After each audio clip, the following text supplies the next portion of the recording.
Entonces, por ejemplo, creo conflictos a nivel cognitivo. A ver quién es el primero que realiza, con lo cual unos son ganadores, los otros son perdedores. Cada vez que hay perdedores hay alguien que se siente feo. Era obvio. Se estimula mucho a los chicos a competir entre ellos. Los mejores alumnos tienen reconocimientos, tienen premios. Aquellos niños que no les van bien en los exámenes, se les llama la atención. En muchos casos ni siquiera son tenidos en cuenta. Todo el mundo habla de paz, pero nadie educa para la paz. La gente educa para la competencia y la competencia es el principio de cualquier guerra. Es decir, en estos momentos un niño de 8 años pasa en la escuela más horas que un universitario en la universidad, no tiene sentido ninguno, no hay tantos conocimientos que aprender en la escuela. La escuela entonces no es ni siquiera el lugar de formación, es la gran guardería, o como lo llamo yo, un gran parqueadero de niños.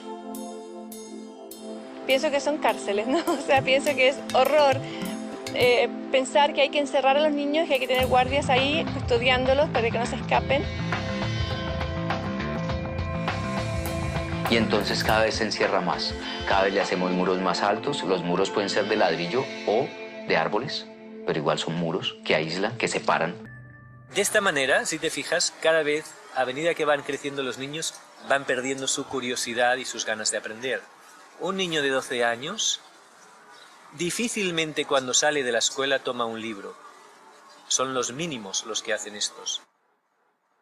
Porque está harto, está totalmente harto de que se le diga qué debe y qué no debe hacer. Y ha perdido toda curiosidad por aprender. Todo esto casi no se sabe, pero la educación pública, gratuita y obligatoria fue inventada en algún momento de la historia. Antes no existía. La educación en la antigüedad distaba mucho de lo que hoy entendemos por educación. En Atenas clásica, por ejemplo, no había escuelas. Las primeras academias de Platón eran espacios de reflexión, conversación y experimentación libre. La instrucción obligatoria era cosa de esclavos. Por otro lado, la educación en Esparta era más parecida a una instrucción militar. El Estado se deshacía de quienes no alcanzaban los niveles esperados. Había clases obligatorias, fuertes castigos y modelamiento de la conducta a través del dolor y el sufrimiento. La educación sigue siendo lo mismo, una herramienta para formar trabajadores útil al sistema y una herramienta útil para que la cultura permanezca siempre igual y siempre se repita. Lo cual es conservar la estructura actual de la sociedad. Pero la educación no la preparan los biólogos. Y curiosamente muchas veces tampoco son educadores los que la preparan. Son administrativos. Son gente que no hace clases.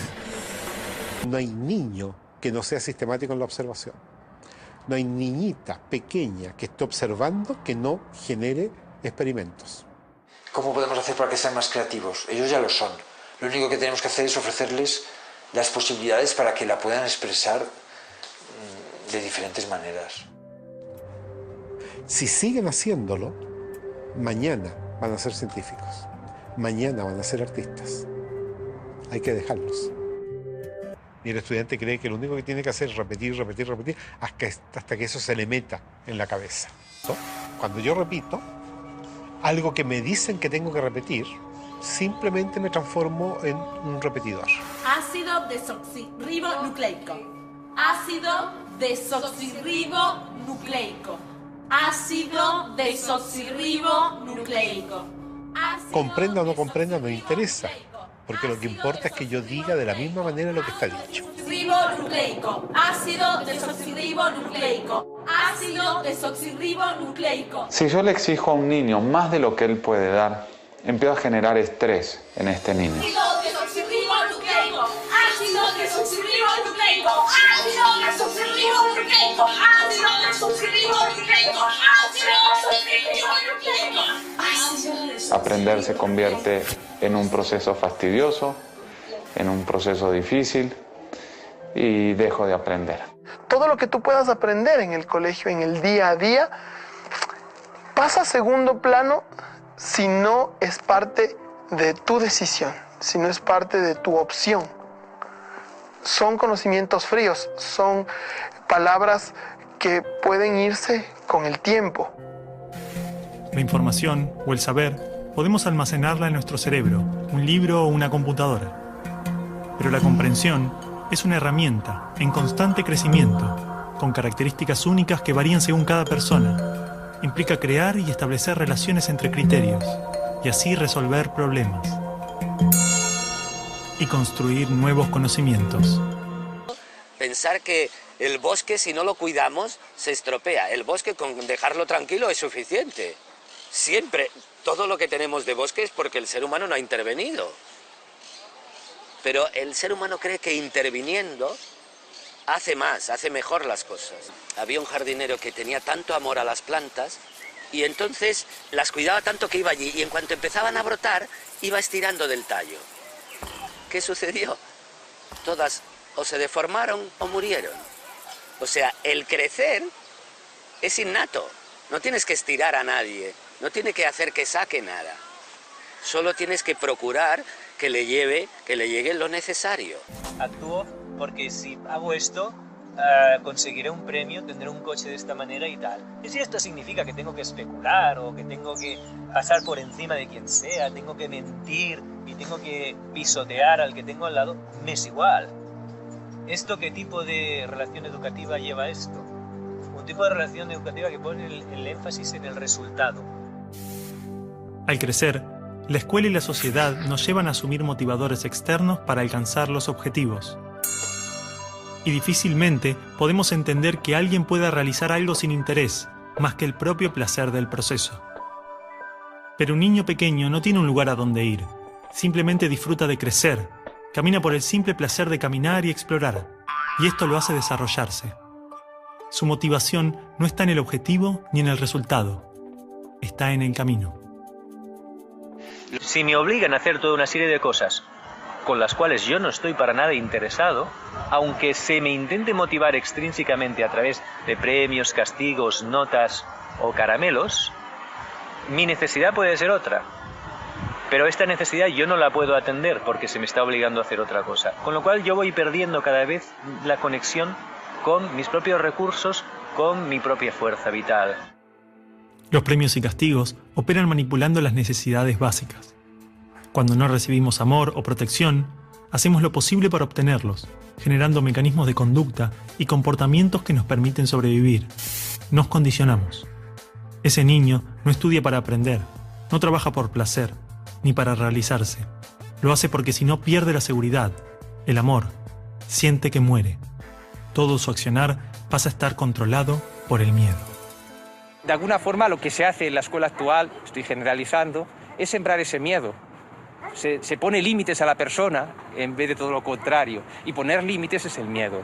En nuestra mente estructurada, cuando creamos dentro una creencia, la forma que tiene la mente para que no salirnos de esa creencia y crear fuera es el miedo. Cuando nosotros nos acercamos al borde de una creencia, sentimos miedo. Es un mecanismo de control, es un mecanismo de manipulación ética. Si tú te portas bien, yo te califico bien. Eso es un modelo conductista. Ese es el gran modelo conductista que tanto daño ha hecho a nuestra sociedad. Lo que es que los niños de la misma edad tienen las mismas afinidades, tienen las mismas capacidades, son iguales. Claro, si tú a un niño pequeño le pones en un entorno para hacerle creer que él es igual que los demás y todos sus esfuerzos van a que él vea que es igual, el niño se va a sentir igual y va a tender a comportarse igual, a homogeneizarse. Este niño habla demasiado, tendría que ser más silencioso. Este niño habla poco, tendría que ser más hablador. Este niño juega poco, tendría que jugar más. Este niño es muy movido, tendría que estarse más quieto. Haga lo que haga, parece que esté mal, que tiene que acabar siendo el niño estándar que hace exactamente la mitad de todo. Somos iguales como individuos en tanto biológicamente somos una especie, pero social y culturalmente somos diferentes. Y eso no lo ha podido entender la escuela. Tienen ritmos de aprendizaje diferentes, tienen intereses y motivaciones diferentes, tienen maneras de relacionarse diferentes. Gardner ya hace unos cuantos años definió que Una persona no tiene solamente una inteligencia lingüística, verbal o lógico-matemática, sino que tiene inteligencias muy diversas, entre ellas también todo lo que hace referencia a lo emocional. Una de dos, o los niños ahora son mucho más hiperactivos que antes, cosa que me cuesta creer, pero que si fuera así tendríamos que preguntarnos cuál es la causa de ese problema y qué hemos hecho para que estén los niños así. O bien los niños son igual que antes y entonces ¿qué hemos hecho que ya no los aguantamos? Genio, ¿puedo ir a buscar tiza? Te dije que no. Señorita, ¿puedo ir al baño? Espera el recreo, no. Cuando etiquetamos a un niño de hiperactivo, todo el entorno se posiciona con el niño intentándolo frenar, intentándolo calmar, intentándolo tranquilizar. Con eso lo único que haces es poner nervioso al niño. Por lo tanto, te das cuenta que realmente cuando nos etiquetan, nos encasillan y nos cortan realmente las alas de ser personas y de sacar nuestro máximo potencial. Tradicionalmente, el test de coeficiente intelectual es utilizado para medir la inteligencia de forma lineal. De la misma forma, los exámenes miden el rendimiento en algunas condiciones. Pero estas formas de evaluar no contemplan decenas de variables que influyen tanto o más en el desarrollo y son vitales para la educación. El ser humano es un todo y requiere una visión global, una educación integral, holística. Básicamente los niños que no logran estos niveles de independencia, que se convierten en niños dependientes de otras personas, nunca van a hacer lo que ellos quieren, siempre van a hacer lo que otras personas quieren. No es que tú tengas la autoridad y él no la tiene. Se trata de sembrar en el alumno la idea de que él tiene que ser la autoridad en su propia vida.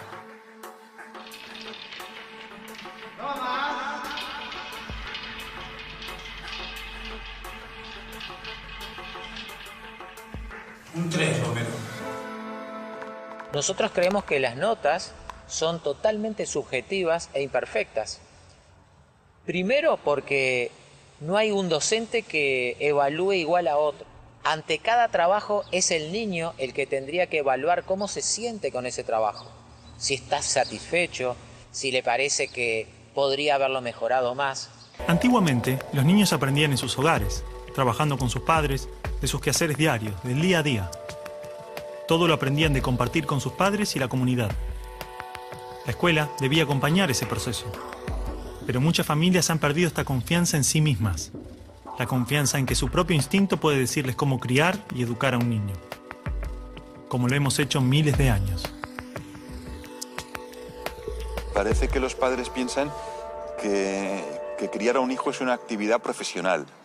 Es decir, que yo para criar a mi propio hijo debería estudiar, debería esforzarme y que como al fin y al cabo probablemente no lo acabaré de hacer bien por mucho que me esfuerce, pues lo mejor es que ya directamente le deje al niño a un profesional, a un pedagogo, a un pediatra, a un psicólogo, que ellos sí que saben de cuidar hijos y no es así. Los únicos que pueden criar bien a los hijos son los padres. Si yo le estoy diciendo a mi hijo, sé feliz, pero yo estoy resentido porque mis padres no me enseñaron esto, mi hijo no podrá aprender realmente lo que es ser feliz, porque yo no se lo estaré demostrando. Cuando una persona está bien consigo misma cuando es capaz de tomar a su padre y a su madre y decir, sí, este es mi padre y este es mi madre. A pesar de todo lo que pasó, yo estoy en paz con mi pasado. Yo no estoy en lucha contra nada, ni quiero defender ni demostrar nada a nadie. No tengo que construir ningún tipo de identidad falsa. Soy maestro, soy psicólogo, soy tal. No, yo simplemente soy.